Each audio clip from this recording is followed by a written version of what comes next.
All right, let's get started. Good take, good take. Oh, jeez. And cut.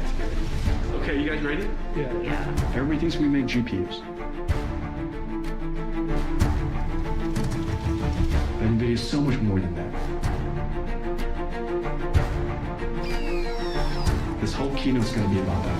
Okay, so we'll start at the top. Examples of the use cases and then seeing it in action. That's kind of the flow. It's such a compelling story. I'm super nervous about this. Just gotta get in the rhythm. We're 2 weeks away from it. You guys can go really, really make it great. We should take a swing at it. Yeah, that's the plan. I think we need to get daily status on that animation. Can you mute? Because I hear myself. Sorry. What's the drop date for all the videos? It needs to be done on the 28th. Did you get all that? Safe travels, everybody. Super excited to see everyone. See you guys soon. Okay. Bye. We're basically moving as fast as the world can absorb technology. So we've got to leapfrog ourselves. Isn't it right?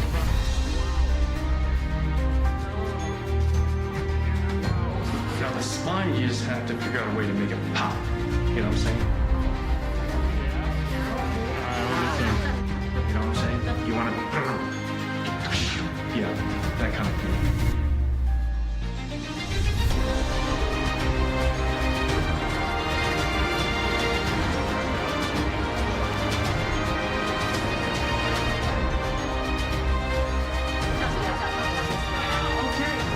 Thank you.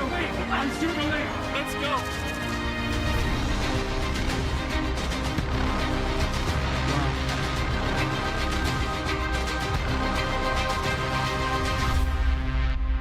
欢迎 NVIDIA 创办人暨执行长黄仁勋先生。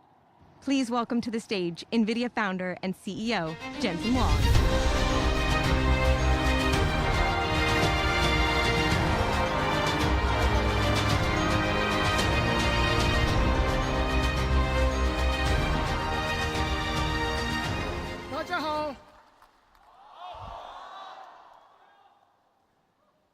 I am very happy to be back. Thank you, NTU, for letting us use your stadium. The last time I was here, I received a degree from NTU.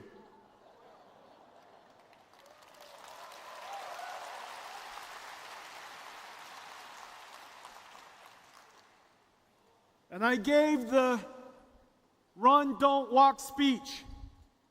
And today we have a lot to cover. So I cannot walk, I must run.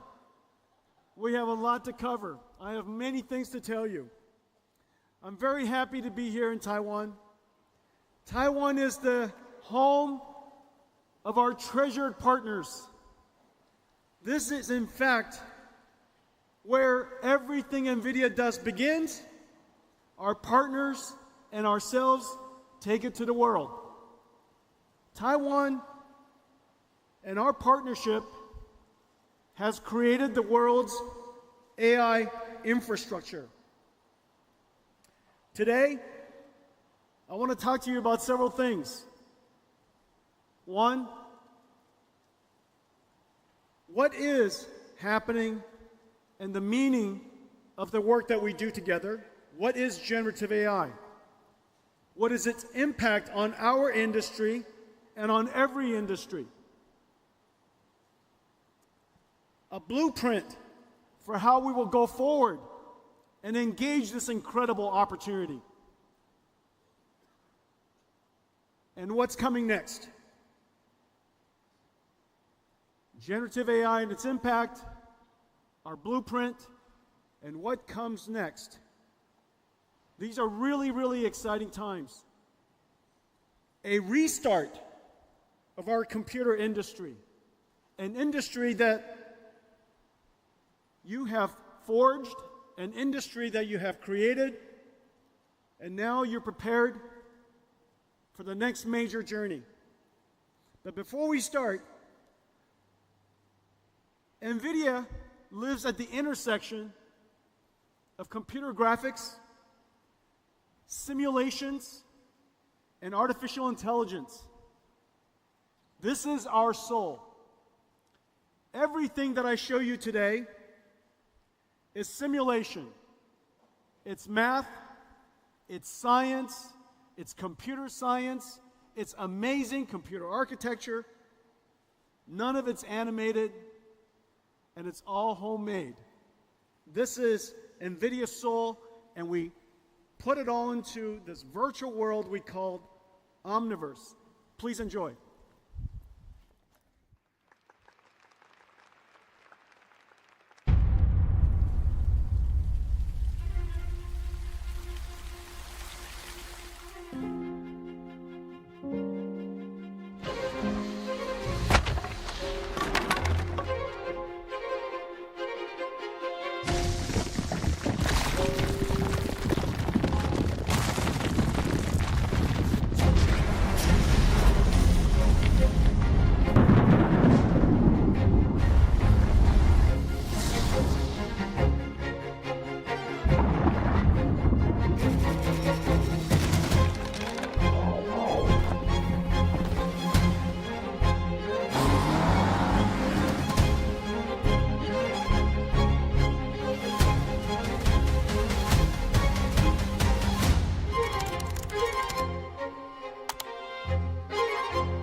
When到这袂歹看吼。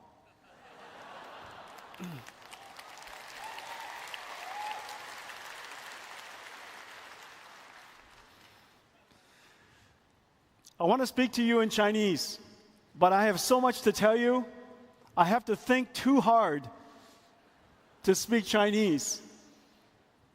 So I have to speak to you in English. At the foundation of everything that you saw was two fundamental technologies: accelerated computing and artificial intelligence running inside the Omniverse. Those two technologies, those two fundamental forces of computing are going to reshape the computer industry. The computer industry is now some 60 years old. In a lot of ways, everything that we do today was invented the year after my birth, in 1964. The IBM System 360 introduced central processing units, general purpose computing, the separation of hardware and software through an operating system, multitasking, I/O subsystems, DMA, all kinds of technologies that we use today, architectural compatibility, backwards compatibility, family compatibility, all of the things that we know today about computing largely described in 1964. Of course, the PC revolution democratized computing and put it in the hands and the houses of everybody. And then in 2007, the iPhone introduced mobile computing and put the computer in our pocket. Ever since, everything is connected and running all the time through the mobile cloud. This last 60 years, we saw several, just several, not that many actually, 2 or 3 major technology shifts. 2 or 3 tectonic shifts in computing, where everything changed. And we're about to see that happen again. there are two fundamental things that are happening. The first is that the processor, the engine by which the computer industry runs on, the central processing unit, the performance scaling has slowed tremendously. And yet, the amount of computation we have to do is still doubling very quickly, exponentially.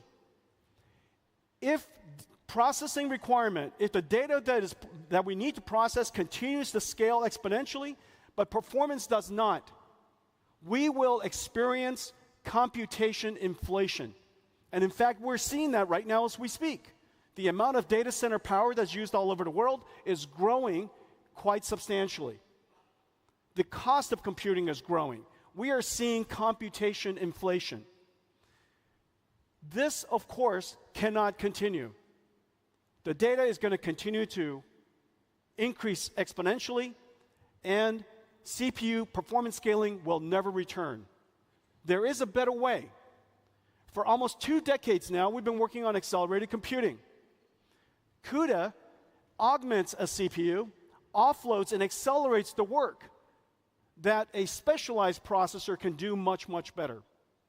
In fact, the performance is so extraordinary that it is very clear now, as CPU scaling has slowed and eventually substantially stopped, we should accelerate everything. I predict that every application that is processing intensive will be accelerated, and surely every data center will be accelerated in the near future. Now, accelerated computing is very sensible. It's very common sense. If you take a look at an application, and here the 100T means 100 units of time. It could be 100 seconds, it could be 100 hours, and in many cases, as you know, we're now working on artificial intelligence applications that run for 100 days. The 1T is code that requires sequential processing, where single-threaded CPUs are really quite essential. Operating systems, control logic, really essential to have one instruction executed after another instruction. However, there are many algorithms, computer graphics is one, that you can operate completely in parallel. Computer graphics, image processing, physics simulations, combinatorial optimizations, graph processing, database processing, and of course, the very famous linear algebra of deep learning. There are many types of algorithms that are very conducive to acceleration through parallel processing. So we invented an architecture to do that. By adding the GPU to the CPU, the specialized processor can take something that takes a great deal of time and accelerate it down to something that is incredibly fast. And because the two processors can work side by side, they're both autonomous and they're both separate, independent that is, we could accelerate what used to take 100 units of time down to 1 unit of time.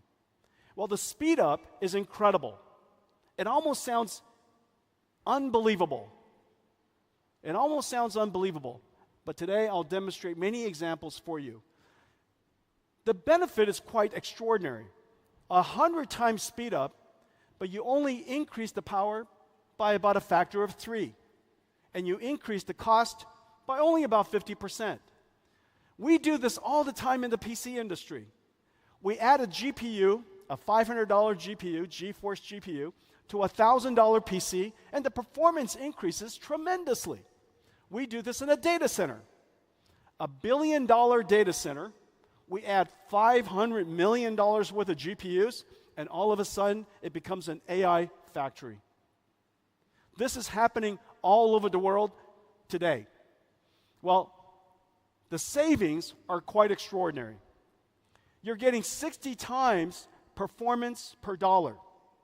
100 times speed up, you only increase your power by 3x. 100 times speed up, you only increase your cost by 1.5x. The savings are incredible. The savings are measured in dollars. It is very clear that many, many companies spend hundreds of millions of dollars processing data in the cloud. If it was accelerated, it is not unexpected that you could save hundreds of millions of dollars. Now, why is that? Well, the reason for that is very clear. We've been experiencing inflation for so long in general purpose computing. Now that we finally determined to accelerate, there's an enormous amount of captured loss that we can now regain. A great deal of captured, retained waste that we can now relieve out of the system, and that will translate into savings. Savings in money, savings in energy. And that's the reason why you've heard me say, the more you buy, the more you save.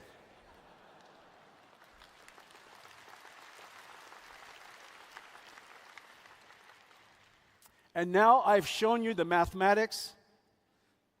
It is not accurate, but it is correct. Okay, that's called CEO math. CEO math is not accurate, but it is correct. The more you buy, the more you save. Well, accelerated computing does deliver extraordinary results, but it is not easy. Why is it that it saves so much money, but people haven't done it for so long? The reason for that is because it's incredibly hard. There is no such thing as a software that you can just run through a C compiler and all of a sudden that application runs 100 times faster. That is not even logical. If it was possible to do that, they would have just changed the CPU to do that. You, in fact, have to rewrite the software. That's the hard part. The software has to be completely rewritten so that you could refactor, re-express the algorithms that was written on a CPU so that it could be accelerated, offloaded, accelerated, and run in parallel. That computer science exercise is insanely hard. Well, we've made it easy for the world over the last 20 years. Of course, the very famous cuDNN, the deep learning library that processes neural networks. We have a library for AI physics that you could use for fluid dynamics and many other applications where the neural network has to obey the laws of physics. We have a great new library called Ariel that is a CUDA-accelerated 5G radio so that we can software define and accelerate the telecommunications networks the way that we've software defined the world's networking internet. And so the ability for us to accelerate that allows us to turn all of telecom into essentially the same type of platform, a computing platform, just like we have in the cloud. cuLitho is a computational lithography platform that allows us to process the most computationally intensive parts of chip manufacturing, making the mask. TSMC is in the process of going to production with cuLitho, saving enormous amounts of energy and enormous amounts of money, but the goal for TSMC is to accelerate their stack so that they're prepared for even further advances in algorithm and more computation for deeper and deeper, narrow and narrow transistors. Parabricks is our gene sequencing library. It is the highest throughput library in the world for gene sequencing. cuOpt is an incredible library for combinatorial optimization, route planning optimization, the traveling salesman problem, incredibly complicated. Scientists have largely concluded that you needed a quantum computer to do that. We created an algorithm that runs on accelerated computing that runs lightning fast. 23 world records. We hold every single major world record today. cuQuantum is an emulation system for a quantum computer. If you want to design a quantum computer, you need a simulator to do so. If you want to design quantum algorithms, you need a quantum emulator to do so. How would you do that? How would you design these quantum computers, create these quantum algorithms, if the quantum computer doesn't exist? Well, you use the fastest computer in the world that exists today. And we call it, of course, NVIDIA CUDA. And on that, we have an emulator that simulates quantum computers. It is used by several 100,000 researchers around the world. It is integrated into all the leading frameworks for quantum computing, and is used in scientific supercomputing centers all over the world. cuDF is an unbelievable library for data processing. Data processing consumes the vast majority of cloud spend today. All of it should be accelerated. cuDF accelerates the major libraries used in the world. Spark, many of you probably use Spark in your companies.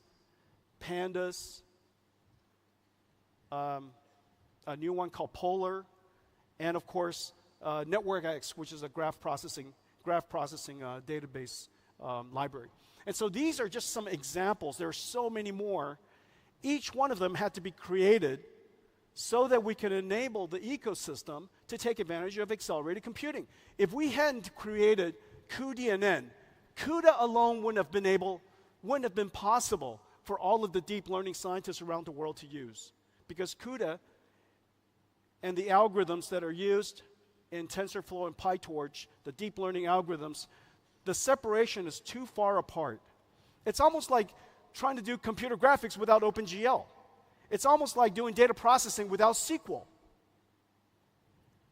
These domain-specific libraries are really the treasure of our company. We have 350 of them.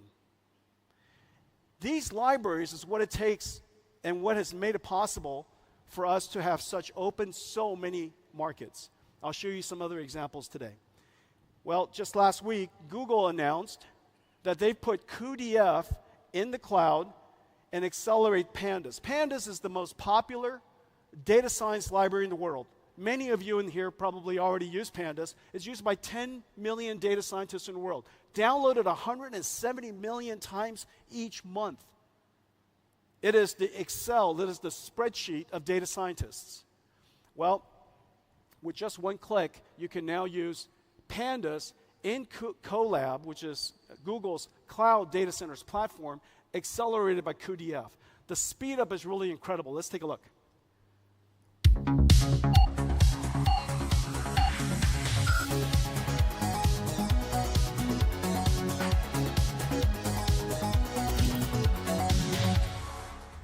That was a great demo, right? Didn't take long.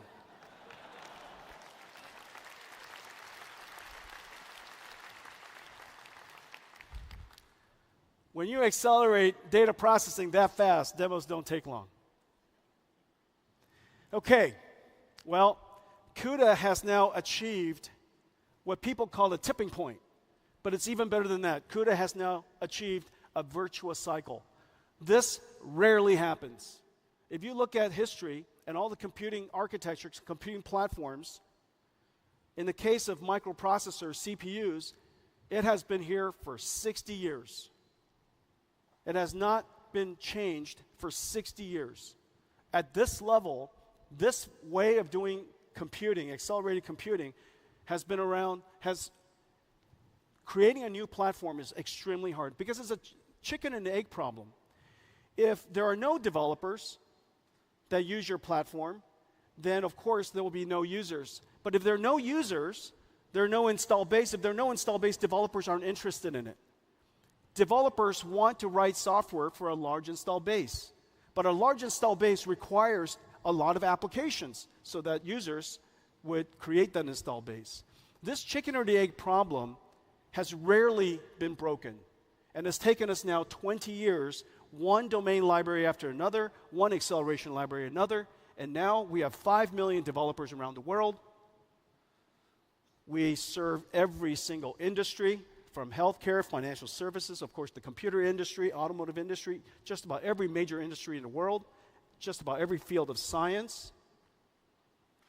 Because there are so many customers for our architecture, OEMs and cloud service providers are interested in building our systems. System makers, amazing system makers like the ones here in Taiwan are interested in building our systems, which then takes and offers more systems to the market, which of course creates greater opportunity for us, which allows us to increase our scale, R&D scale, which speeds up the application even more. Well, every single time we speed up the application, the cost of computing goes down. This is that slide I was showing you earlier. 100x speed up translates to 97, 96%, 98% savings. And so when we go from 100x speed up to 200x speed up to 1,000x speed up, the savings, the marginal cost of computing continues to fall. Well, of course, we believe that by reducing the cost of computing incredibly, the market, developers, scientists, inventors will continue to discover new algorithms that consume more and more and more computing, so that one day something happens, that a phase shift happens, that the marginal cost of computing is so low that a new way of using computers emerge. In fact, that's what we're seeing now. Over the years, we have driven down the marginal cost of computing in the last 10 years in one particular algorithm by 1 million times. Well, as a result, it is now very logical and very common sense to train large language models with all of the data on the internet. Nobody thinks twice. This idea that you could create a computer that could process so much data to write its own software, the emergence of artificial intelligence was made possible because of this complete belief that if we made computing cheaper and cheaper and cheaper, somebody's going to find a great use. Well, today, CUDA has achieved the virtuous cycle. Install base is growing. Computing cost is coming down, which causes more developers to come up with more ideas, which drives more demand. And now we're in the beginning of something very, very important. But before I show you that, I want to show you what is not possible if not for the fact that we created CUDA, that we created the modern version of the modern big bang of AI, generative AI. What I'm about to show you would not be possible. This is Earth 2. The idea that we would create a digital twin of the Earth, that we would go and simulate the Earth so that we could predict the future of our planet to better avert disasters or better understand the impact of climate change so that we can adapt better, so that we could change our habits now. This digital twin of Earth is probably one of the most ambitious projects that the world's ever undertaken, and we're taking large steps every single year, and I'll show you results every single year, but this year we made some great breakthroughs. Let's take a look.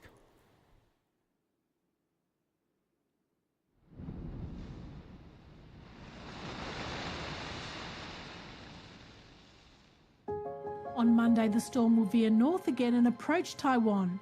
There are big uncertainties regarding its path. Different paths will have different levels of impact on Taiwan. 想象一个我们能够预测未来的世界，数位孪生反映真实情况的虚拟世界，让我们看见未来。数位孪生是一种反映真实世界的虚拟模型，让我们能够从今天的行为来预测对未来世界的影响。介绍一下 NVidia Earth 2， 一个利用 AI、物理模拟和电脑图形技术来预测全球气候的数位孪生。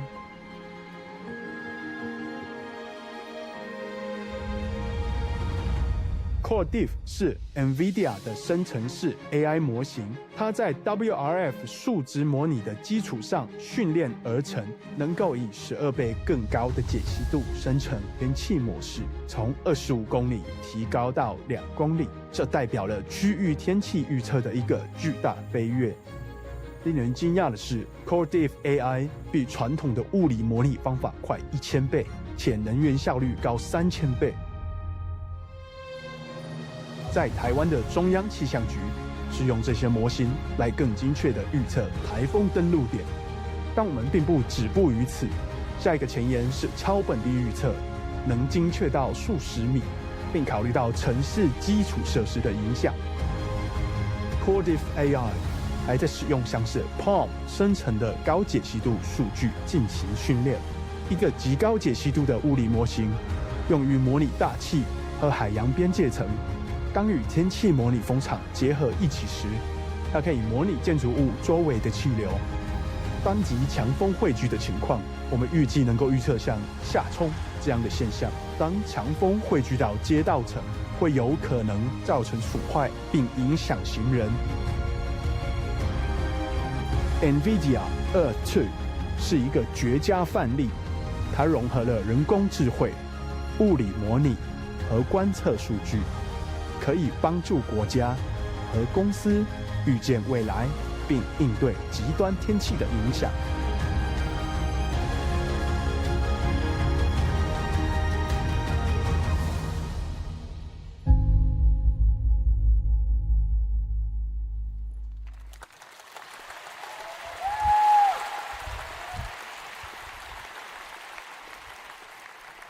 Someday in the near future, we will have continuous weather prediction at every square kilometer on the planet.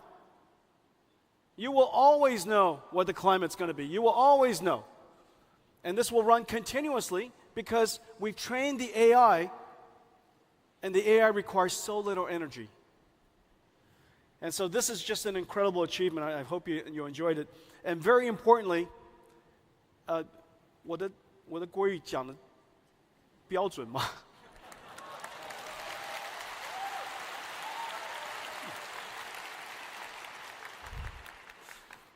The truth is, that was a Jensen AI. That was not me. I wrote it, but an AI, Jensen AI, had to say it. 我的国语不够好。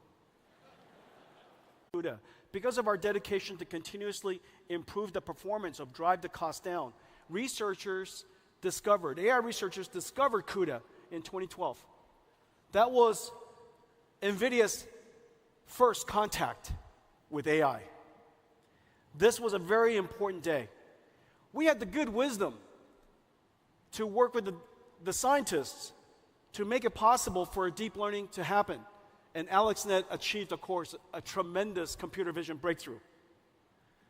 But the great wisdom was to take a step back and understanding what was the background, what is the foundation of deep learning? What is its long-term impact? What is its potential? And we realized that this technology has great potential to scale. An algorithm that was invented and discovered decades ago, all of a sudden, because of more data, larger networks, and very importantly, a lot more compute, all of a sudden, deep learning was able to achieve what no human algorithm was able to. Now imagine if we were to scale up the architecture even more, larger networks, more data, and more compute, what could be possible? So we dedicated ourselves to reinvent everything. After 2012, we changed the architecture of our GPU to add tensor cores. We invented NVLink. That was 10 years ago now. cuDNN, TensorRT, Nickel. We bought Mellanox, TensorRT LM, the Triton inference server. And all of it came together on a brand new computer nobody understood. Nobody asked for it. Nobody understood it. And in fact, I was certain nobody wanted to buy it. And so we announced it at GTC, and OpenAI, a small company in San Francisco, saw it. And they asked me to deliver one to them. I delivered the first DGX, the world's first AI supercomputer, to OpenAI in 2016. Well, after that, we continued to scale. From one AI supercomputer, one AI appliance, we scaled it up to large supercomputers, even larger.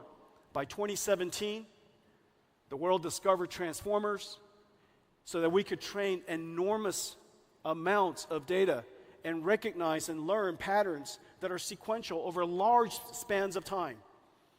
It is now possible for us to train these large language models to understand and achieve a breakthrough in natural language understanding. And we kept going after that. We built even larger ones. And then in November 2022, trained on thousands, tens of thousands of NVIDIA GPUs in a very large AI supercomputer, OpenAI announced ChatGPT. 1 million users after 5 days. 1 million after 5 days, 100 million after 2 months. The fastest growing application in history. And the reason for that is very simple. It is just so easy to use, and it was so magical to use. To be able to interact with a computer like it's human. Instead of being clear about what you want, it's like the computer understands your meaning. It understands your intention. Oh, I think here it asked the closest night market. As you know, the night market is very important to me. So when I was young, I think I was 4.5 years old. I used to love going to the night market because I just love watching people. And so we went, my parents used to take us to the night market. 圆环, 讲对吗? 圆环, 去吃蚵仔煎. And I love going. And one day, my face, you guys might see that I have a large scar on my face. My face was cut because somebody was washing their knife, and I was a little kid. But my memories of the night market is so deep because of that. And I used to love, I still love going to the night market. And I just need to tell you guys this. The Tonghua night market is really good because there's a lady, she's been working there for 43 years. She's the fruit lady, and it's in the middle of the street, the middle between the two. Go find her, okay? She, 做赞的，在喝价。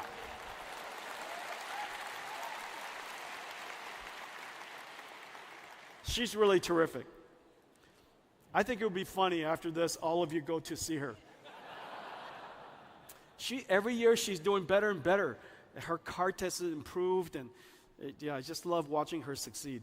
Anyways, ChatGPT came along, and something is very important in this slide. Here, let me show you something. This slide, okay, and this slide. The fundamental difference is this. Until ChatGPT revealed it to the world, AI was all about perception, natural language understanding, computer vision, speech recognition. It's all about perception and detection. This was the first time the world saw a generative AI. It produced tokens, one token at a time. And those tokens were words. Some of the tokens, of course, could now be images, or charts, or tables, songs, words, speech, videos. Those tokens could be anything. Anything that you could learn the meaning of. It could be tokens of chemicals, tokens of proteins, genes. You saw earlier in Earth 2, we were generating tokens of the weather. We can learn physics. If you can learn physics, you could teach an AI model physics. The AI model could learn the meaning of physics, and it can generate physics. We were scaling down to 1 kilometer, not by using filtering, it was generating. And so we can use this method to generate tokens for almost anything of value. We can generate steering wheel control for a car. We can generate articulation for a robotic arm. Everything that we can learn, we can now generate. We have now arrived not at the AI era, but a generative AI era. But what's really important is this. This computer that started out as a supercomputer has now evolved into a data center, and it produces one thing. It produces tokens. It's an AI factory. This AI factory is generating, creating, producing something of great value, a new commodity.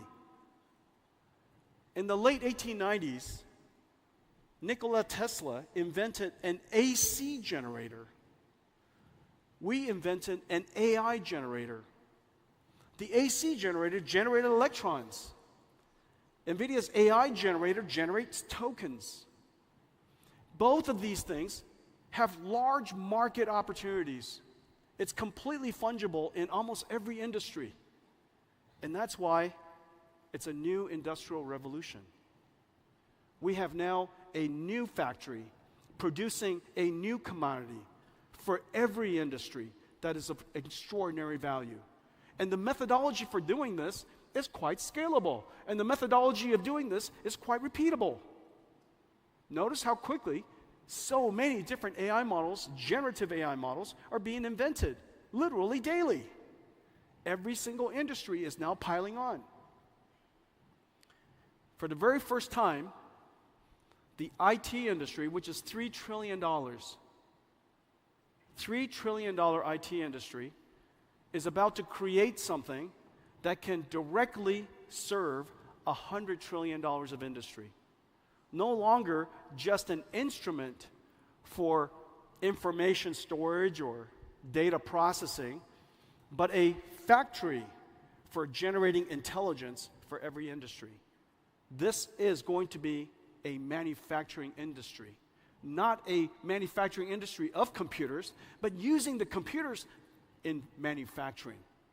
This has never happened before. Quite an extraordinary thing. What started with accelerated computing, led to AI, led to generative AI, and now an industrial revolution. Now, the impact to our industry is also quite significant. Of course, we could create a new commodity, a new product we call tokens for many industries, but the impact to ours is also quite profound. For the very first time, as I was saying earlier, in 60 years, every single layer of computing has been changed. From CPUs, general purpose computing, to accelerated GPU computing, where the computer needs instructions, now computers process LLMs, large language models, AI models. And whereas the computing model of the past is retrieval-based, almost every time you touch your phone, some pre-recorded text or pre-recorded image or pre-recorded video is retrieved for you and recomposed based on a recommender system to present it to you based on your habits. But in the future, your computer will generate as much as possible, retrieve only what's necessary. And the reason for that is because generated data requires less energy to go fetch information. Generated data also is more contextually relevant. It will encode knowledge, it will encode your understanding of you, and instead of get that information for me or get that file for me, you just say, ask me for an answer. And instead of a tool, instead of your computer being a tool that we use, the computer will now generate skills. It performs tasks. And instead of an industry that is producing software, which was a revolutionary idea in the early 90s. Remember, the idea that Microsoft created for packaging software revolutionized the PC industry. Without packaged software, what would we use the PC to do? It drove this industry.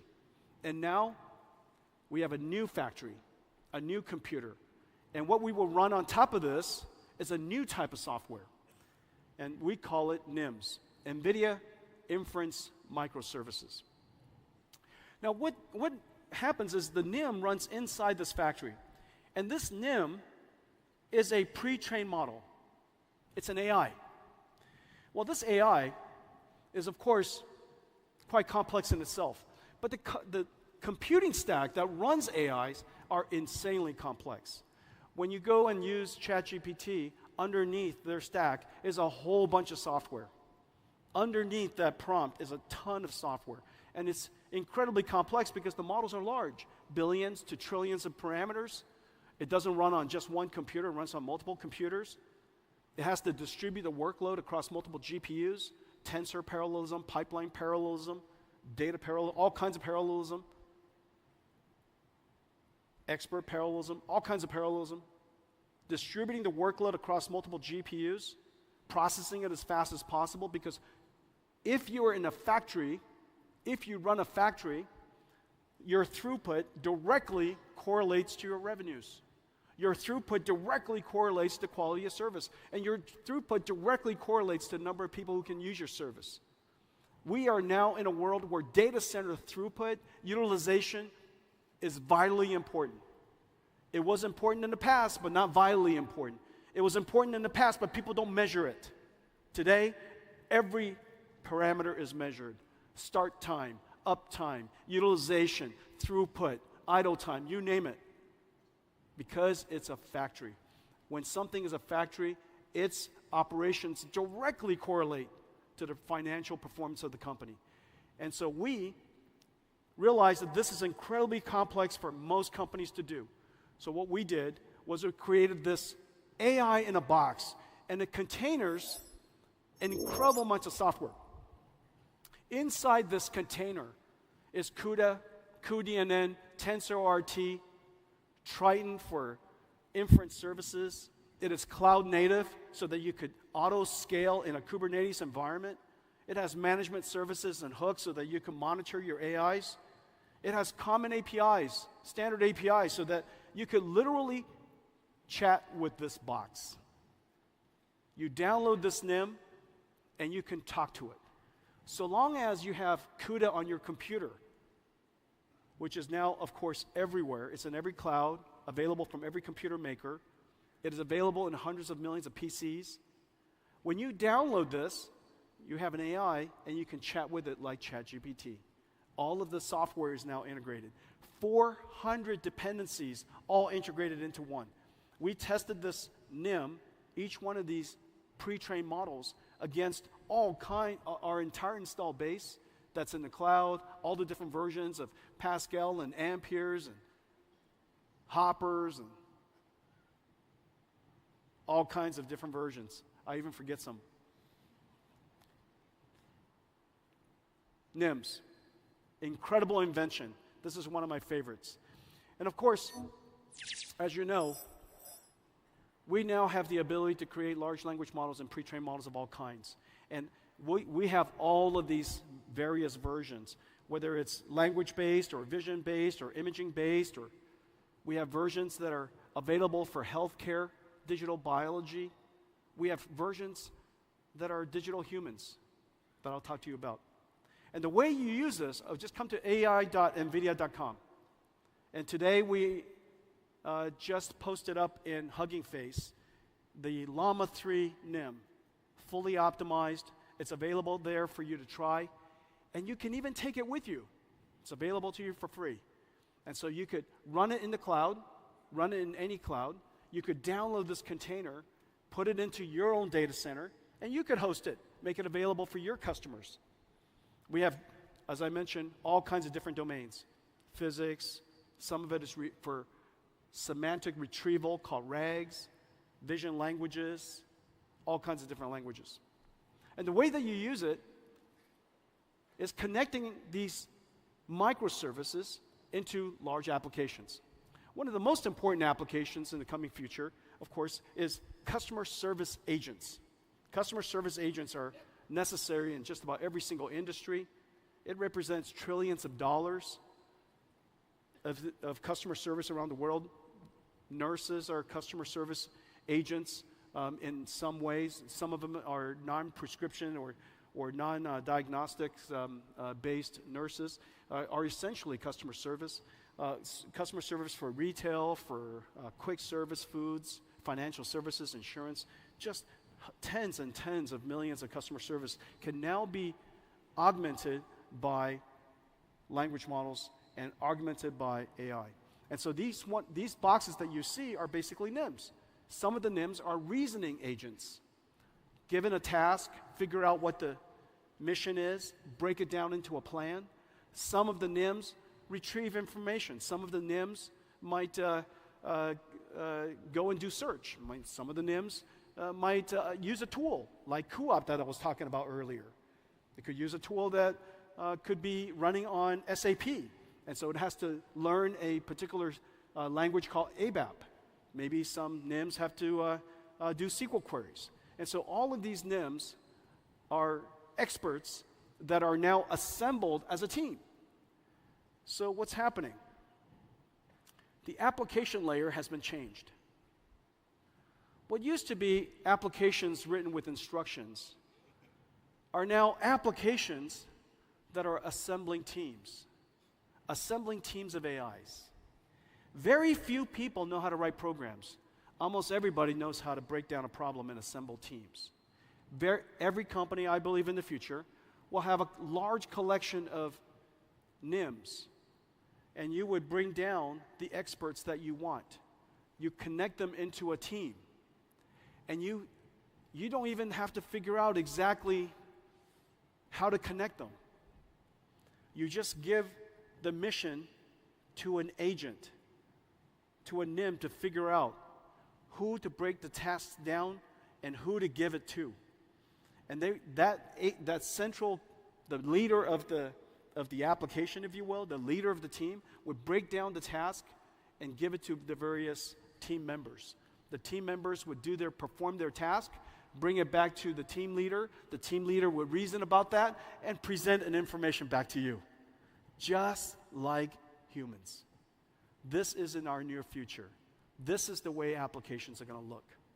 Now, of course, we could interact with these AI services with text prompts and speech prompts. However, there are many applications where we would like to interact with what is otherwise a human-like form. We call them digital humans. NVIDIA has been working on digital human technology for some time. Let me show it to you. And before I do that, hang on a second. Before I do that, okay, digital humans has the potential of being a great interactive agent with you. They make much more engaging. They could be much more empathetic. And of course, we have to cross this incredible chasm, this uncanny chasm of realism, so that the digital humans would appear much more natural. This is, of course, our vision. This is a vision of where we love to go, but let me show you where we are. Great to be in Taiwan. Before I head out to the night market, let's dive into some exciting frontiers of digital humans. Imagine a future where computers interact with us just like humans can. Hi, my name is Sophie, and I am a digital human brand ambassador for Unique. This is the incredible reality of digital humans. Digital humans will revolutionize industries, from customer service to advertising and gaming. The possibilities for digital humans are endless. Using the scans you took of your current kitchen with your phone, they will be AI interior designers, helping generate beautiful, photorealistic suggestions and sourcing the materials and furniture. We have generated several design options for you to choose from. They'll also be AI customer service agents, making the interaction more engaging and personalized, or digital healthcare workers who will check on patients, providing timely, personalized care. I did forget to mention to the doctor that I am allergic to penicillin. Is it still okay to take the medications? The antibiotics you've been prescribed, ciprofloxacin and metronidazole, don't contain penicillin, so it's perfectly safe for you to take them. And they'll even be AI brand ambassadors, setting the next marketing and advertising trends. Hi, I'm Ima, Japan's first virtual model. New breakthroughs in generative AI and computer graphics let digital humans see, understand, and interact with us in human-like ways. From what I can see, it looks like you're in some kind of recording or production setup. The foundation of digital humans are AI models, built on multilingual speech recognition and synthesis, and LLMs that understand and generate conversation. 你们部落有什么特别的习俗吗？我们有丰富的祭祀仪式和传统舞蹈，还有对大自然的崇拜。The AIs connect to another generative AI to dynamically animate a lifelike 3D mesh of a face. And finally, AI models that reproduce lifelike appearances, enabling real-time path-traced subsurface scattering to to simulate the way light penetrates the skin, scatters, and exits at various points, giving skin its soft and translucent appearance. NVIDIA ACE is a suite of digital human technologies packaged as easy-to-deploy, fully optimized microservices or NIMs. Developers can integrate ACE NIMs into their existing frameworks, engines, and digital human experiences. Nemotron SLM and LLM NIMs to understand our intent and orchestrate other models. Riva Speech NIMs for interactive speech and translation. Audio to face and gesture NIMs for facial and body animation. And Omniverse RTX with DLSS for neural rendering of skin and hair. ACE NIMs run on NVIDIA GDN, a global network of NVIDIA accelerated infrastructure that delivers low-latency digital human processing to over 100 regions. 好吗？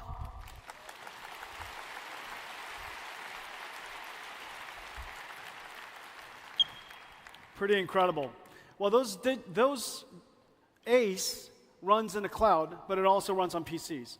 We had the good wisdom of including Tensor Core GPUs in all of RTX. So we've been shipping AI GPUs for some time, preparing ourselves for this day. The reason for that is very simple. We always knew that in order to create a new computing platform, you need an install base first. Eventually, the application will come. If you don't create the install base, how could the application come? And so if you build it, they might not come. But if you don't build it, they cannot come. And so we installed every single RTX GPU with Tensor Core processing, and now we have 100 million GeForce RTX AI PCs in the world, and we're shipping 200, and this Computex, we're featuring 4 new amazing laptops. All of them are able to run AI. Your future laptop, your future PC will become an AI. It'll be constantly helping you, assisting you in the background. The PC will also run applications that are enhanced by AI. Of course, all your photo editing, and your writing, and your tools, all the things that you use will all be enhanced by AI. And your PC will also host applications with digital humans that are AIs. And so there are different ways that AIs will manifest themselves and become used in PCs, but PCs will become a very important AI platform. And so where do we go from here? I spoke earlier about the scaling of our data centers, and every single time we scaled, we found a new phase change. When we scaled from DGX into large AI supercomputers, we enabled transformers to be able to train on enormously large data sets. Well, what happened was, in the beginning, the data was human supervised. It required human labeling to train AIs. Unfortunately, there is only so much you can human label. Transformers made it possible for unsupervised learning to happen. Now, transformers just look at an enormous amount of data, or look at an enormous amount of video, or look at an enormous amount of images, and it can learn from studying an enormous amount of data, find the patterns and relationships itself. Well, the next generation of AI needs to be physically based. Most of the AIs today don't understand the laws of physics. It's not grounded in the physical world. In order for us to generate images and videos and 3D graphics and many physics phenomenons, we need AIs that are physically based and understand the laws of physics. Well, the way that you could do that is, of course, learning from video is one source. Another way is synthetic data, simulation data. And another way is using computers to learn with each other. This is really no different than using AlphaGo, having AlphaGo play itself, self-play, and between the two capabilities, same capabilities, playing each other for a very long period of time, they emerge even smarter. And so you're going to start to see this type of AI emerging. Well, if the AI data is synthetically generated and using reinforcement learning, it stands to reason that the rate of data generation will continue to advance. And every single time data generation grows, the amount of computation that we have to offer needs to grow with it. We are about to enter a phase where AIs can learn the laws of physics and understand and be grounded in physical world data. And so we expect that models will continue to grow. And we need larger GPUs. Well, Blackwell was designed for this generation. This is Blackwell. And it has several very important technologies. One, of course, is just the size of the chip. We took two of the largest, a chip that is as large as you can make it at TSMC, and we connected two of them together with a 10 terabytes per second link between. The world's most advanced SerDes connecting these two together. We then put two of them on a computer node, connected with a Grace CPU. The Grace CPU could be used for several things. In the training situation, it could be used for fast checkpoint and restart. In the case of inference and generation, it could be used for storing context memory, so that the AI has memory and understands the context of the conversation you would like to have. It's our second generation transformer engine. Transformer engine allows us to adapt dynamically to a lower precision based on the precision and the range necessary for that layer of computation.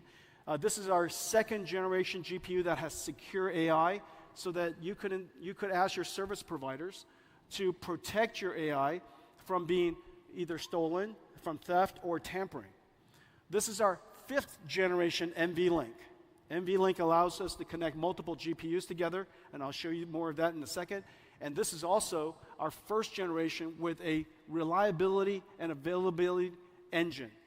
This system, this RAS system, allows us to test every single transistor, flip-flop, memory on chip, memory off chip, so that we can, in the field, determine whether a particular chip is failing. The MTBF, the mean time between failure of a supercomputer with 10,000 GPUs, is measured in hours. The mean time between failure of a supercomputer with 100,000 GPUs is measured in minutes. And so the ability for a supercomputer to run for a long period of time and train a model that could last for several months is practically impossible if we don't invent technologies to enhance its reliability. Reliability would, of course, enhance its uptime, which directly affects the cost. And then lastly, decompression engine. Data processing is one of the most important things we have to do. We added a data compression engine, decompression engine, so that we can pull data out of storage 20 times faster than what's possible today. Well, all of this represents Blackwell, and I think we have one here that's in production. During GTC, I showed you Blackwell in the prototype state. The other side? This is why we practice.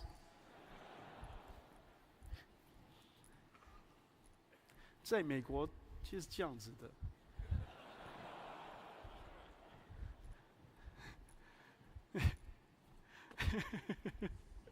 Ladies and gentlemen, this is Blackwell.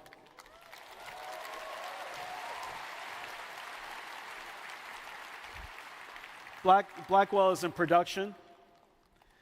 Incredible amounts of technology.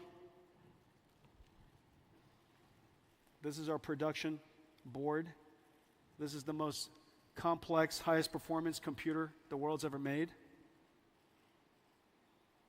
This is the Grace CPU. And these are, you could see each one of these Blackwell dies, two of them connected together. You see that? It is the largest die, the largest chip the world makes. And then we connect two of them together with a 10 terabyte per second link. Okay, and that makes the Blackwell computer. And the performance is incredible. Take a look at this. So,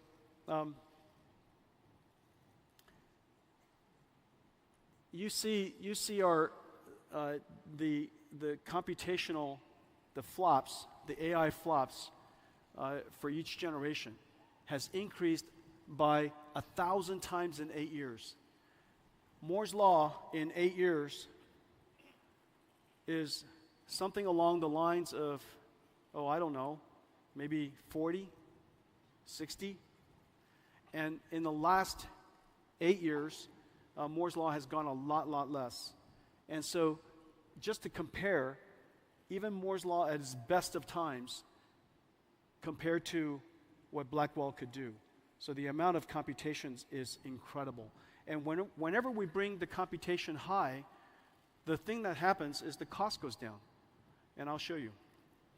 What we've done is we've increased, through its computational capability, the energy used to train a GPT-4, 2 trillion parameter, 8 trillion tokens.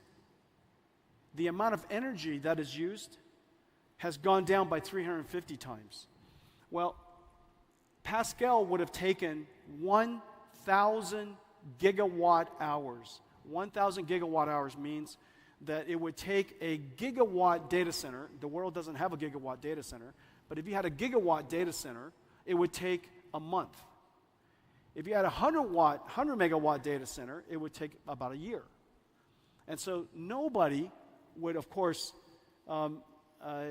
create such a thing, and that's the reason why these large language models, ChatGPT, wasn't possible only 8 years ago. By us driving down increasing the performance, the energy efficient, while keeping and improving energy efficiency along the way, we've now taken, with Blackwell, what used to be 1,000 gigawatt hours to 3, an incredible advance. 3 gigawatt hours, if it's a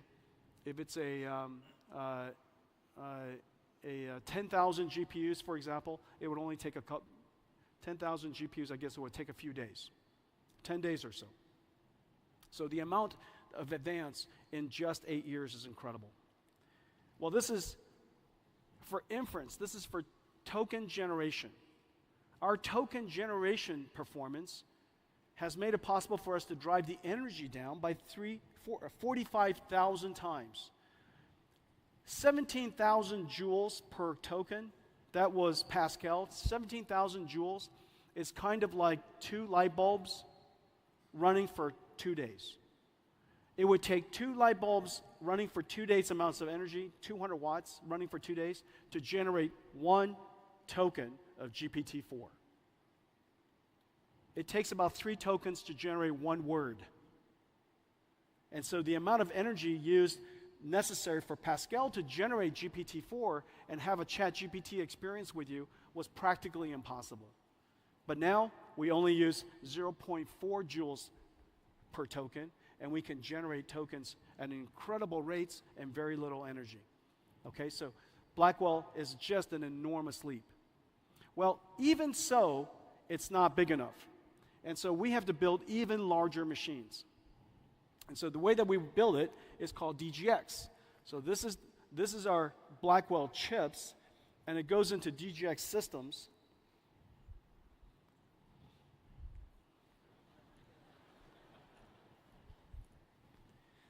That's why we should practice. So this is a DGX Blackwell. This is air-cooled, has 8 of these GPUs inside. Look at the size of the heat sinks on these GPUs. About 15 kilowatts, 15,000 watts, and completely air-cooled. This version supports x86, and it goes into the infrastructure that we've been shipping hoppers into.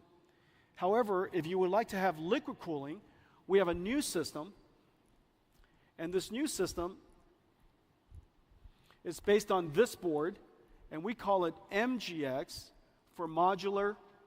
And this modular system, you won't be able to see this. Can they see this? Can you see this? You can? Are you? Okay. I say. And so this is the MGX system, and here's the 2 Blackwell boards. So this one node has 4 Blackwell chips. These 4 Blackwell chips, this is liquid cooled. 9 of them 72 of these GPUs are then connected together with a new NVLink. This is NVLink switch 5th generation. And the NVLink switch is a technology miracle. This is the most advanced switch the world's ever made. The data rate is insane. And these switches connect every single one of these Blackwells to each other, so that we have one giant 72 GPU Blackwell. Well, the benefit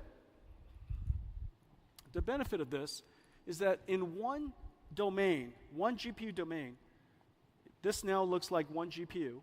This one GPU has 72 versus the last generation of 8, so we increased it by 9 times. The amount of bandwidth we've increased by 18 times. The AI flops we've increased by 45 times, and yet the amount of power is only 10 times. This is 100 kilowatts, and that is 10 kilowatts. And that's for one. Now, of course, well, you could always connect more of these together, and I'll show you how to do that in a second. But what's the miracle is this chip, this NVLink chip. People are starting to awaken to the importance of this NVLink chip as it connects all these different GPUs together, because the large language models are so large, it doesn't fit on just one GPU, it doesn't fit on just one node. It's going to take the entire rack of GPUs, like this new DGX that I was just standing next to hold a large language model that are tens of trillions of parameters large. NVLink switch in itself is a technology miracle. It's 50 billion transistors, 74 ports at 400 gigabits each, 4 links, cross-sectional bandwidth of 7.2 terabytes per second. But one of the important things is that it has mathematics inside the switch so that we can do reductions, which is really important in deep learning, right on the chip. And so this is what a DGX looks like now. And a lot of people ask us, they say, and there's this confusion about what NVIDIA does, and how is it possible that NVIDIA became so big building GPUs? And so there's an impression that this is what a GPU looks like. Now, this is a GPU. This is one of the most advanced GPUs in the world, but this is a gamer GPU. But you and I know that this is what a GPU looks like. This is one GPU. Ladies and gentlemen, DGX GPU.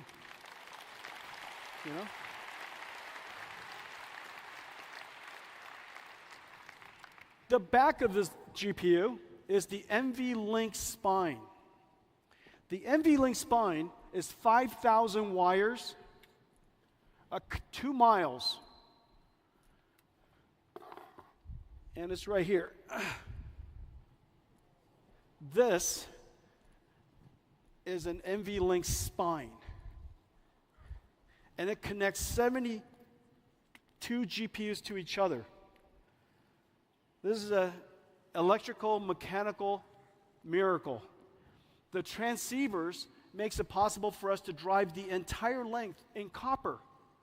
And as a result, this switch, the NVLink switch, driving the NVLink spine in copper, makes it possible for us to save 20 kilowatts in one rack. 20 kilowatts could now be used for processing. Just an incredible achievement. So this is the NVLink spine.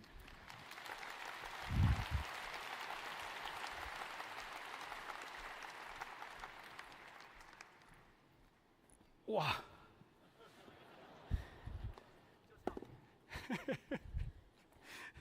I went down today.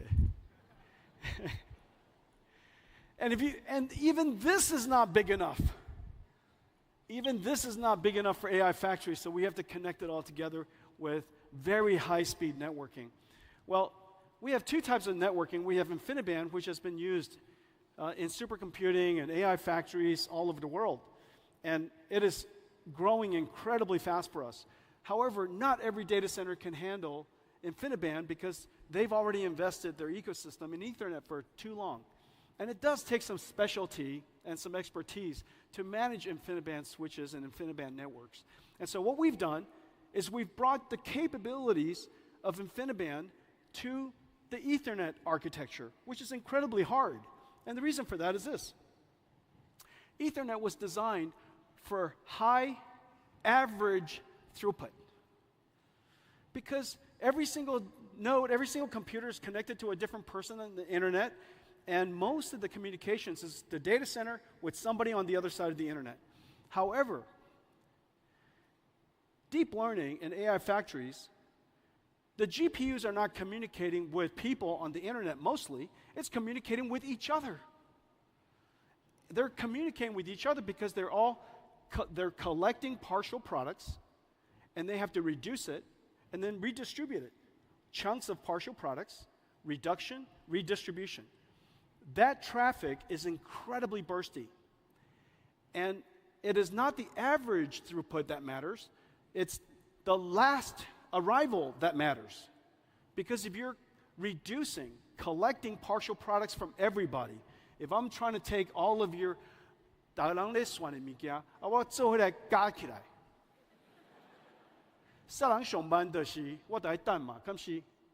So it's not the average throughput, it's whoever gives me the answer last.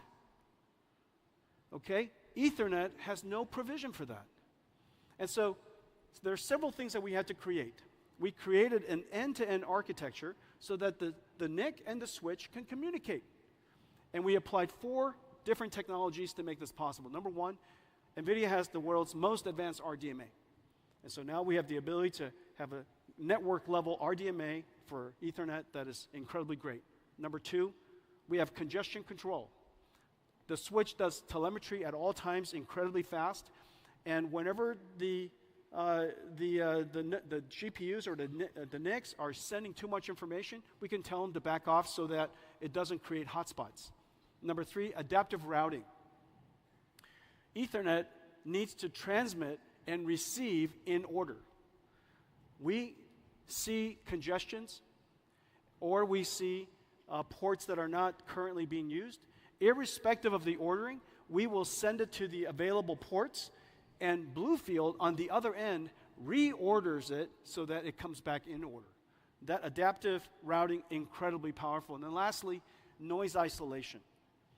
There's more than one model being trained or something happening in the data center at all times, and their noise and their traffic could get into each other and causes jitter.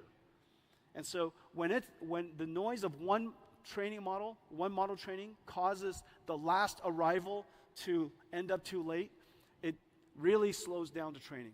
Well, overall, remember, you have built a $5 billion or $3 billion data center, and you're using this for training. If the utilization, network utilization, was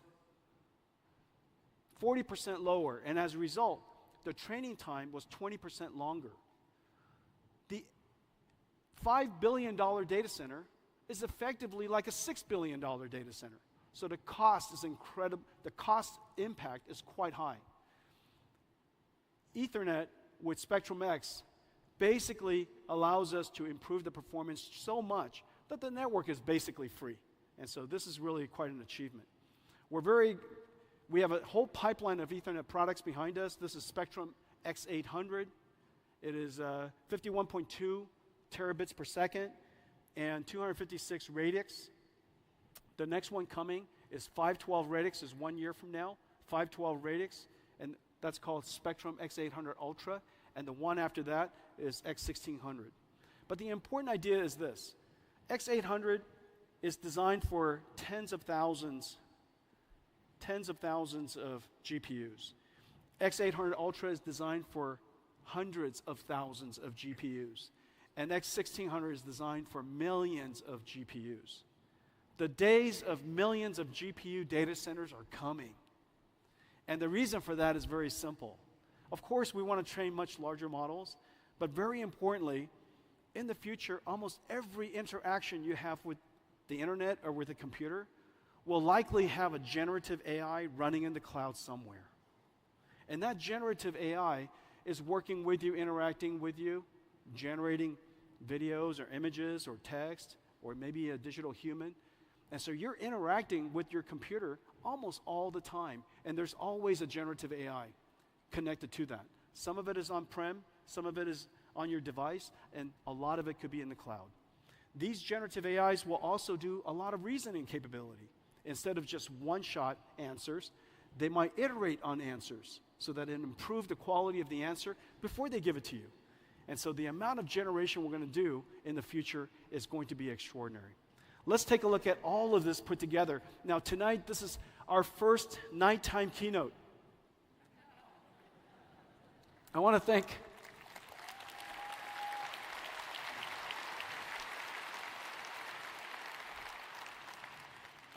all of you for coming out tonight at 7 o'clock. And so what I'm about to show you has a new vibe, okay? There's a new vibe. This is kind of the nighttime keynote vibe. So enjoy this.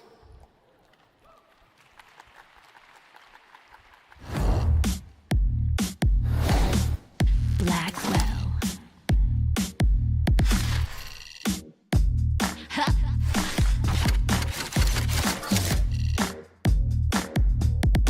Let's go. Go, go, go, go. Okay.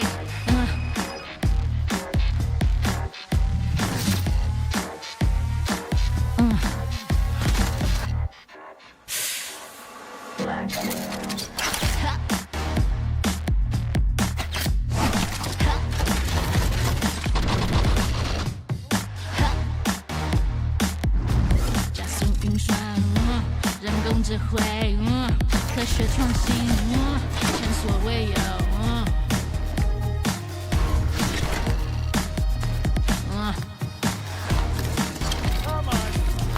Yeah, yeah, yeah, yeah. Get it, y'all. Get it, y'all.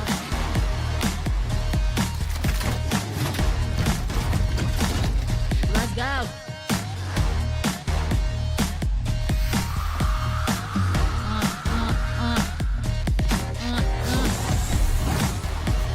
The more you buy, the more you save. With top AI, tailor-made, faster than the speed of light. Efficient, best to date. 加速运算，人工智慧，科学创新。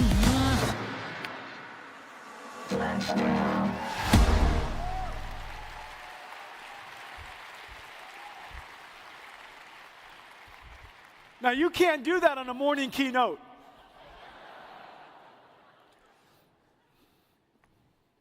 I think that style of keynote has never been done in Computex ever. Might be the last.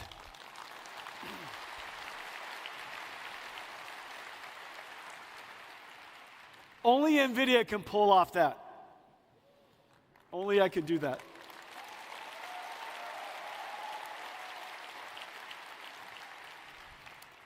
Blackwell, of course, is the first generation of NVIDIA platforms that was launched at the beginning, right as the world knows the generative AI era is here. Just as the world realized the importance of AI factories, just as the beginning of this new industrial revolution. We have so much support. Nearly every OEM, every computer maker, every CSP, every GPU cloud, sovereign clouds, even telecommunication companies, enterprises all over the world. The amount of success, the amount of adoption, the amount of enthusiasm for Blackwell is just really off the charts, and I want to thank everybody for that.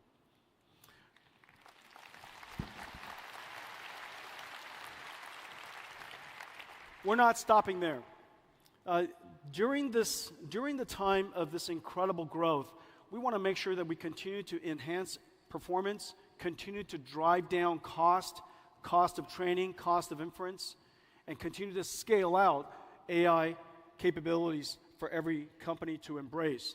The further performance we drive up, the greater the cost decline.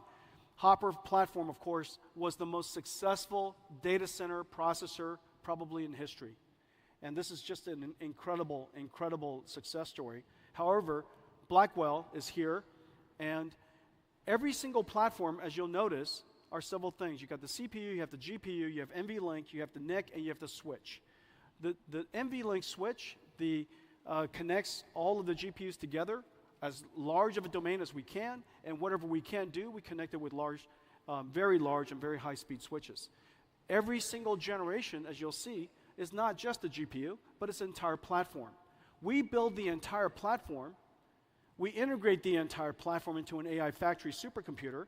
However, then we disaggregate it and offer it to the world. And the reason for that is because all of you could create interesting and innovative configurations and all kinds of different styles and to fit different data centers and different customers and different places, some of it for edge, some of it for telco. All of the different innovation are possible if we made the systems open and make it possible for you to innovate.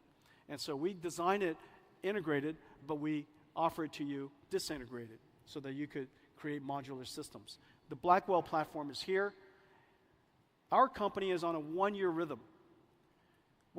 Our basic philosophy is very simple. 1, build the entire data center scale, disaggregate it, and sell it to you in parts on a 1-year rhythm, and we push everything to technology limits. Whatever TSMC process technology, will push it to the absolute limits. Whatever packaging technology, push it to the absolute limits. Whatever memory technology, push it to absolute limits. SerDes technology, optics technology, everything is pushed to the limit. Well, and then after that, do everything in such a way so that all of our software runs on this entire install base. Software inertia is the single most important thing in computers. When a computer is backwards compatible and it's architecturally compatible with all the software that has already been created, your ability to go to market is so much faster. And so the velocity is incredible when we can take advantage of the entire install base of software that has already been created. Well, Blackwell is here. Next year is Blackwell Ultra. Just as we had H100 and H200, you'll probably see some pretty exciting new generation from us for Blackwell Ultra. Again, pushed to the limits, and the next generation Spectrum switch, as I mentioned. Well, this is the very first time that this next click has been made. And I'm not sure yet whether I'm going to regret this or not.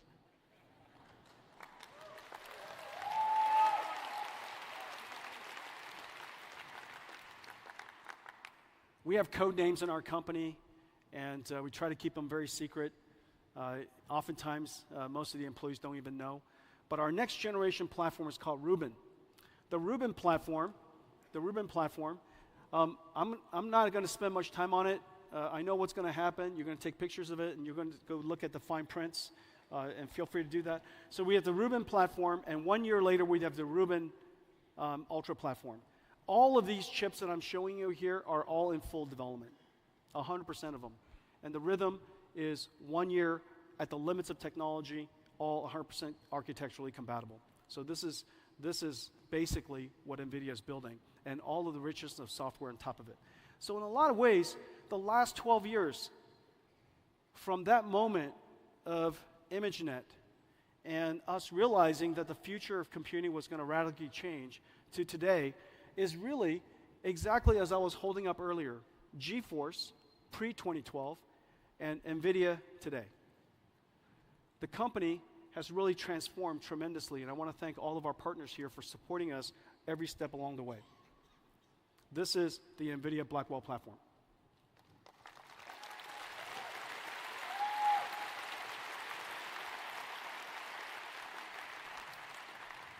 Let me talk about what's next. The next wave of AI is physical AI. AI that understands the laws of physics. AI that can work among us. And so they have to understand the world model so that they understand how to interpret the world, how to perceive the world. They have to, of course, have excellent cognitive capabilities so they can understand us, understand what we asked, and perform the tasks. In the future, robotics is a much more pervasive idea. Of course, when I say robotics, there's a humanoid robotics that's usually the representation of that. But that's not at all true. Everything is going to be robotic. All of the factories will be robotic. The factories will orchestrate robots And those robots will be building products that are robotic. Robots interacting with robots, building products that are robotic. Well, in order for us to do that, we need to make some breakthroughs, and let me show you the video.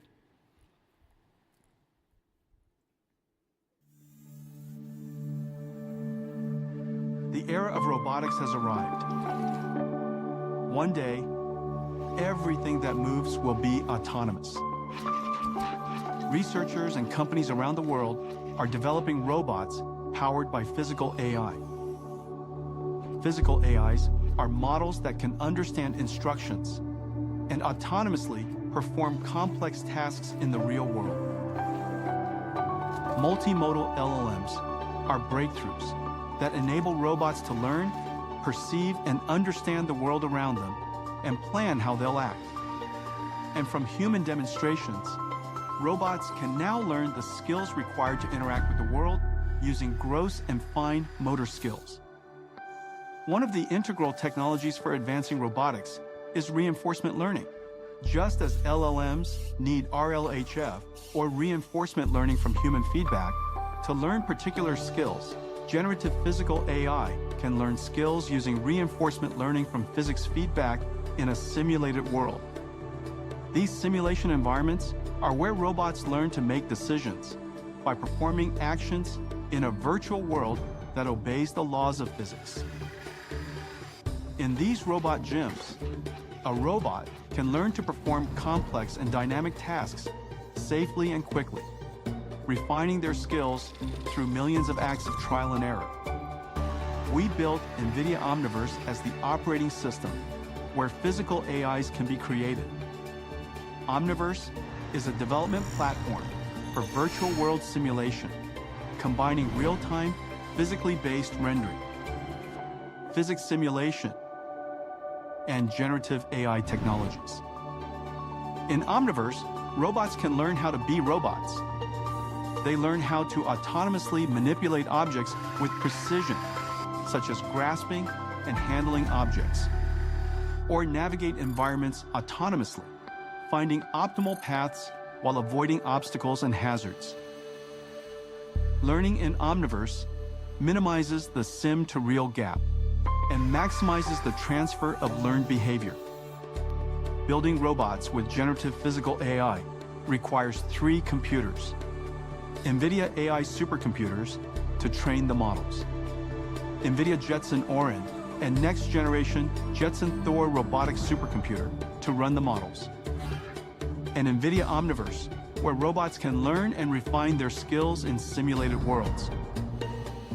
We build the platforms, acceleration libraries, and AI models needed by developers and companies, and allow them to use any or all of the stacks that suit them best. The next wave of AI is here. Robotics, powered by physical AI, will revolutionize industries.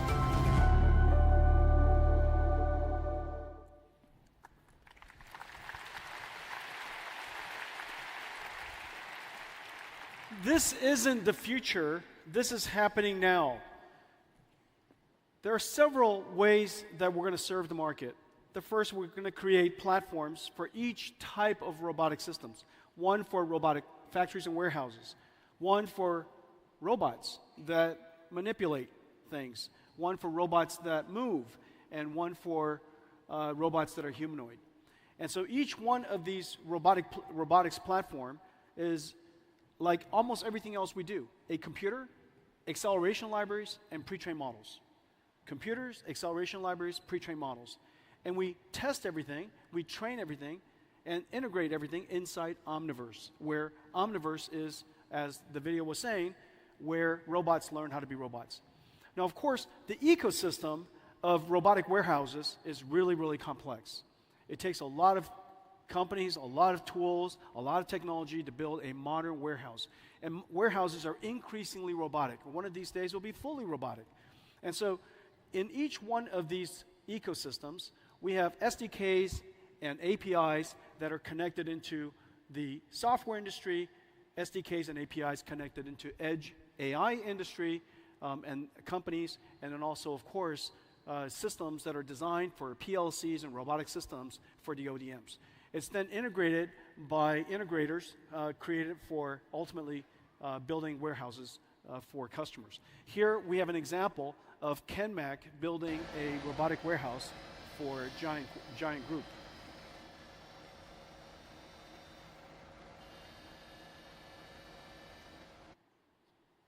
Okay, and then here, now let's talk about factories. Factories has a completely different ecosystem, and Foxconn is building some of the world's most advanced factories.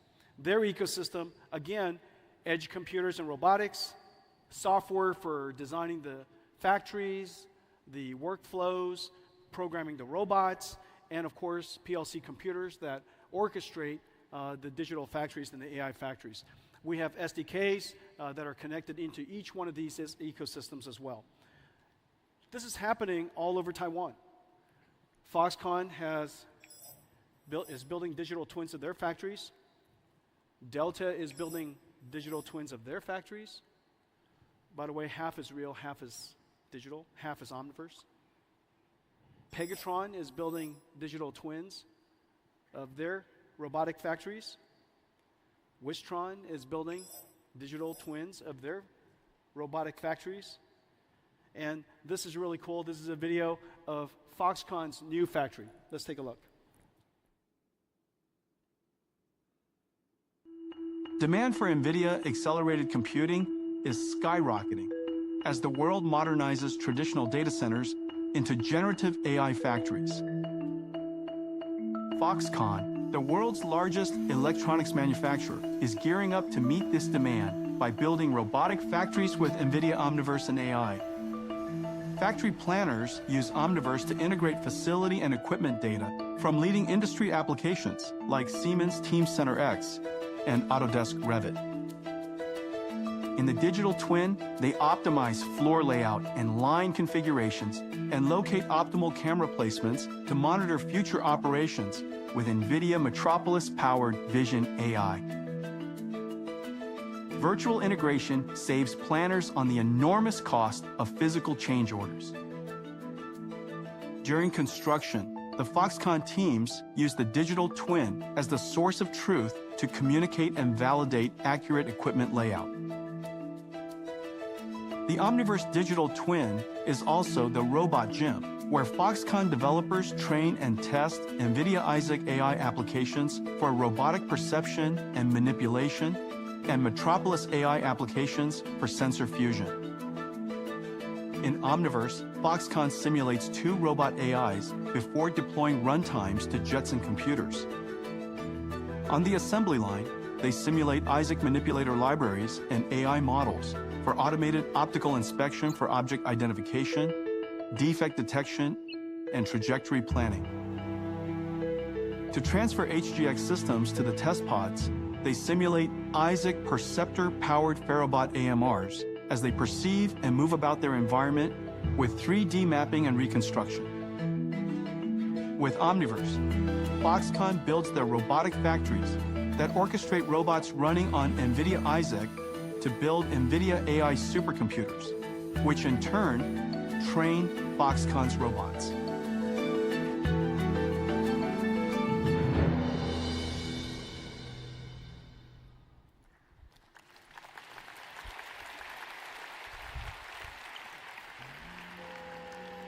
So a robotic factory is designed with 3 computers. Train the AI on NVIDIA AI. You have the robot running on the PLC systems for orchestrating the factories. And then you, of course, simulate everything inside Omniverse. Well, the robotic arm and the robotic AMRs are also the same way, 3 computer systems. The difference is the 2 Omniverses will come together. So they'll share one virtual space. When they share one virtual space, that robotic arm will become inside the robotic factory.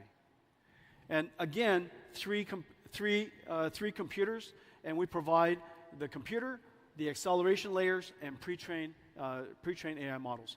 We've connected NVIDIA Manipulator and NVIDIA Omniverse with Siemens, the world's leading industrial automation software and systems company. This is really a fantastic partnership, and they're working on factories all over the world. Semantic Pick AI now integrates Isaac Manipulator, and Semantic Pick AI operates ABB, KUKA, Yaskawa, Fanuc, Universal Robotics, and Techman. And so Siemens is a fantastic integration. We have all kinds of other integrations. Let's take a look. ArcBest is integrating Isaac Perceptor into VoxSmart autonomy robots for enhanced object recognition and human motion tracking in material handling. BYD Electronics is integrating Isaac Manipulator and Perceptor into their AI robots to enhance manufacturing efficiencies for global customers. IdealWorks is building Isaac Perceptor into their IWOS software for AI robots in factory logistics. Intrinsic, an Alphabet company, is adopting Isaac Manipulator into their flow state platform to advance robot grasping. Gideon is integrating Isaac Perceptor into Tray AI-powered forklifts to advance AI-enabled logistics. Argo Robotics is adopting Isaac Perceptor into Perception Engine for advanced vision-based AMRs. Solomon is using Isaac Manipulator AI models in their AccuPick 3D software for industrial manipulation. Techman Robot is adopting Isaac Sim and Manipulator into TMFlow, accelerating automated optical inspection. Teradyne Robotics is integrating Isaac Manipulator into Polyscope X for cobots and Isaac Perceptor into Mir AMRs. Vention is integrating Isaac Manipulator into Machine Logic for AI manipulation robots. Robotics is here. Physical AI is here. This is not science fiction, and it's being used all over Taiwan. And it's just really, really exciting. And that's the factory, the robots inside, and of course, all the products are going to be robotics. So there are two very high volume robotics products. One, of course, is the self-driving car, or cars that have a great deal of autonomous capability. NVIDIA, again, builds the entire stack. Next year, we're going to go to production with the Mercedes fleet, and after that, in 2026, the JLR fleet. We offer the full stack to the world. However, you're welcome to take whichever parts, whichever layer of our stack, just as the entire drive stack is open. The next high-volume robotics product that's going to be manufactured by robotic factories with robots inside will likely be humanoid robots. And this has great progress in recent years in both the cognitive capability because of foundation models and also the world understanding capability that we're in the process of developing. I'm really excited about this area because obviously the easiest robot to adapt into the world are humanoid robots because we built the world for us. We also have the most amount of data to train these robots than other types of robots because we have the same physique. And so the amount of training data we can provide through demonstration capabilities and video capabilities is going to be really great. And so we're going to see a lot of progress in this area. Well, I think we have some robots that we'd like to welcome. Here we go. About my size.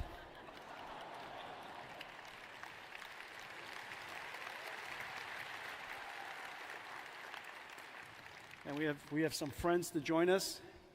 So the future of robotics is here. The next wave of AI, and of course, you know, Taiwan builds computers with keyboards. You build computers for your pocket. You build computers for data centers in the cloud.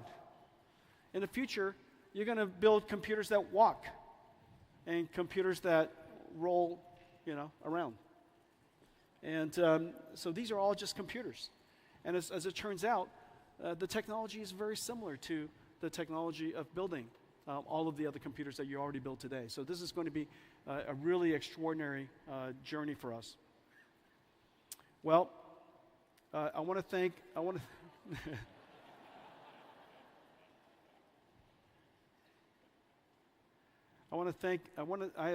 I've made one last video, if you don't mind. Something that we really enjoyed making. And if you, let's run it.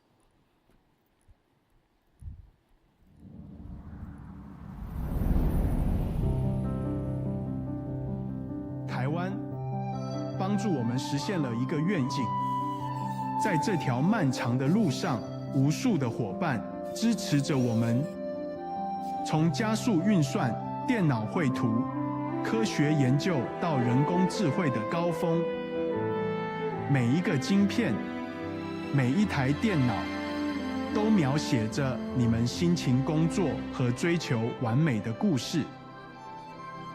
台湾是无名的英雄，却是世界的支柱。一起，我们推动了产业的复兴，辛勤的耕耘，让我们能够踏入崭新运算的领域。其中，我们制作的电脑会转化成新型的工厂，制造珍贵无比的人工智慧。亲爱的伙伴们，你们是 AI 产业革新的后盾。无论面对多大的风浪，你始终稳如磐石。科技的卓越、勤奋与齐心合力的精神，是你的超能力。没有你，我们的愿景只是一个无法实现的梦想。与你同行，我们勇往直前。创造智慧与便利的生活，对抗疾病和自然灾害，让我们的世界变得更美好。谢谢你，台湾。让我们继续为这段 AI 创新之旅，打造一个成功和繁荣的产业。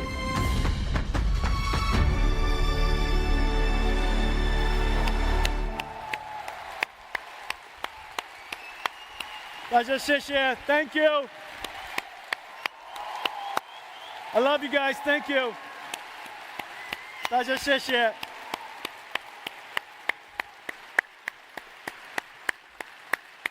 Thank you all for coming. Have a great COMPUTEX.